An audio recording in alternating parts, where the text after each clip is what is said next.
શાંતિથી સાંભળો મારી નમ્ર વિનંતી. આજ એક મોટું નગર હતું. નગરમાં એક કાનજી નામનો એક વેપારી રહેતો હતો. તે બહુ કંજૂસ હતો. તે રૂપિયા બહુ કમાતો હતો.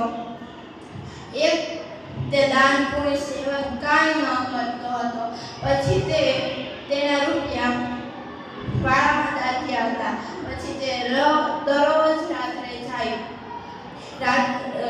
રૂપિયા ગણે અને તેમાં થોડો ઉમેરો કરે. તેનો નિત્યક્રમ હતો.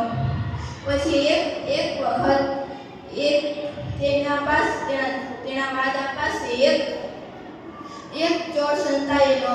જેવો તે રૂપિયા ગણી ગયો તેને ઘોડો બહાર કાઢ્યો અને તેમાંથી રૂપિયા કાઢી લીધા. પછી તેને રૂપિયાને બદલે કાકડા કાઢી લીધા. પછી તે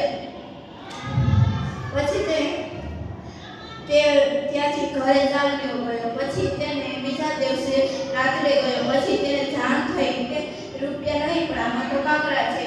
તે માથું કૂટવા લાગ્યો. માથું કૂટતા તેને પાડોશીનો વાત જાણી. પછી તેને કહ્યું કે તેને કંજુસાઈનું ફળ જણાવ્યું. પછી તે સમજ્યો. પછી તે આના પરથી એ બોધ મળે છે આપણે કોઈ કંજુસાઈ કરવી જોઈએ નહીં.